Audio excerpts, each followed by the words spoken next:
আসসালামু আলাইকুম। সবাইকে স্বাগত জানাচ্ছি। আজ আমরা একটা দারুণ সফরে বের হব, ঘুরে দেখব পুরো বাংলাদেশ। তবে এই সফরটা একটু অন্যরকম। আমরা ঘুরব বাংলাদেশের প্রশাসনিক বিভাগ ধরে ধরে আর খুঁজে বের করব এর সমৃদ্ধ ইসলামিক ঐতিহ্যকে। তো চলুন এই স্থাপত্যের পেছনের গল্পগুলো একটু জেনে আসা যাক। প্রথমেই স্ক্রিনের এই সংখ্যাটার দিকে একবার তাকান। 1,66,000-এর বেশি।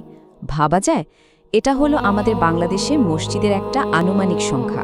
শুধু এই একটা নাম্বারই কিন্তু বলে দেয় দেশের আনাচে কানাচে ইসলামিক স্থাপত্য আর সংস্কৃতি ঠিক কতটা গভীরভাবে জড়িয়ে আছে আমাদের সাথে। আর ঠিক এ কারণেই কিন্তু বাংলাদেশকে প্রায় হাজার মসজিদের দেশ বা কোনো কোনো শহরকে মসজিদের শহর বলা হয়। তো আমাদের আজকের এই যাত্রায় আমরা ঠিক এটাই দেখব, কিভাবে দেশের 8টা প্রশাসনিক বিভাগে এই স্থাপত্যের ঐতিহ্যটা ছড়িয়ে ছিটিয়ে আছে আর প্রত্যেকটা বিভাগকে একটা আলাদা পরিচয় দিয়েছে। তাহলে চলুন আমাদের ভার্চুয়াল ভ্রমণটা শুরু করা যাক। প্রথম ধাপে আমরা দেশের 4টা প্রধান বিভাগ ঘুরে দেখব: ঢাকা, চট্টগ্রাম, রাজশাহী আর খুলনা। দেখব এদের কি কি বিশেষত্ব আছে আর পরিচিত হব এদের সবচেয়ে বিখ্যাত কিছু মসজিদের সাথে। তো আমরা এসে গেছি আমাদের প্রথম গন্তব্যে, ঢাকা। আপনারা তো জানেনই এটা বাংলাদেশের সবচেয়ে জনবহুল বিভাগ। মোট 13টা জেলা আছে এখানে।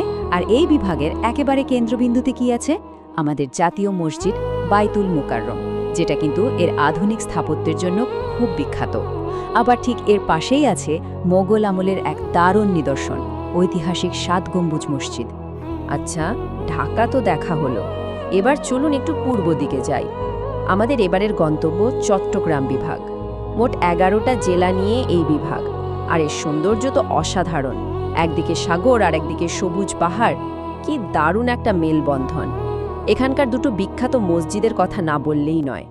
একটা হলো ঐতিহাসিক আন্দরখেল্লা শাহী জামে মসজিদ আর অন্যটা চন্দনপুরা মসজিদ।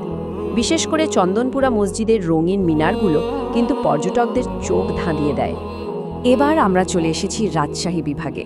এটাকে কিন্তু প্রাচীন ইসলামিক স্থাপত্যের একটা জীবন্ত আর্কাইভ বলা চলে। এখানকার যে 8টা জেলা আছে সেগুলো প্রায় সবখানে ছড়িয়ে আছে বহু পুরনো কীর্তি। যেমন ধরুন বাঘা মসজিদের কথা।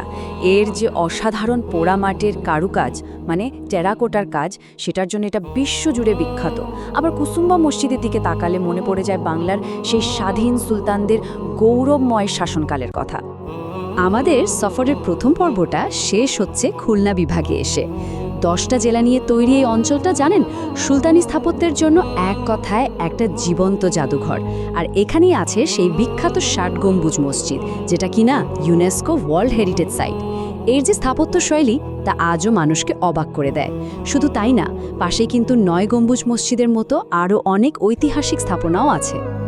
তো দেশের অর্ধেকটা তো দেখা হয়ে গেল, কিন্তু আমাদের এই স্থাপত্য যাত্রা কিন্তু এখনও শেষ হয়নি। চলুন এবার দেশের বাকি 4টা বিভাগের দিকে নজর দেওয়া যাক। দেখি তাদের কি কি স্বতন্ত্র পরিচয় আছে আর সেখানে কি কি বিখ্যাত মসজিদ আমাদের জন্য অপেক্ষা করছে। এবার আমরা যেখানে এসেছি সেটা হলো বরিশাল বিভাগ, মানে নদী নালা দিয়ে ঘেরা একদম সবুজে ভরা একটা অঞ্চল। মোট 6টা জেলা এখানে। আর এ বিভাগের একটা বড় আকর্ষণ হলো গুঠিয়া বাইতুল আমান জামে মসজিদ কমপ্লেক্স।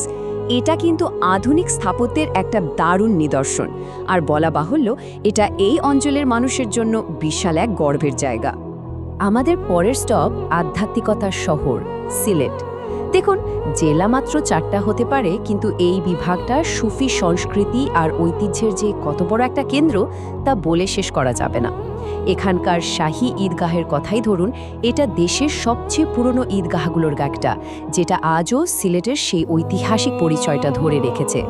চলুন এবার একটু উত্তরবঙ্গের দিকে যাওয়া যাক। আমরা এখন রংপুর বিভাগে। 8টা জেলা নিয়ে গড়া এই বিভাগটা হলো উত্তরবঙ্গের প্রধান প্রশাসনিক কেন্দ্র। আর মজার ব্যাপার হলো এখানে বাংলা সুলতানি আমলের বেশ কয়েকটি পুরনো মসজিদের ধ্বংসাবশেষ আর নানা রকম নিদর্শন খুঁজে পাওয়া যায়। এগুলোই কিন্তু এই অঞ্চলের সমৃদ্ধ ইতিহাসের সাক্ষী। আর দেখতে দেখতে আমরা চলে এসেছি আমাদের সফরের একেবারে শেষ গন্তব্যে, ময়মনসিংহ। মাত্র 4টা জেলা নিয়ে তৈরি এটা, কিন্তু বাংলাদেশের সবচেয়ে নতুন বিভাগ। 2015 সালে এর যাত্রা শুরু হয়।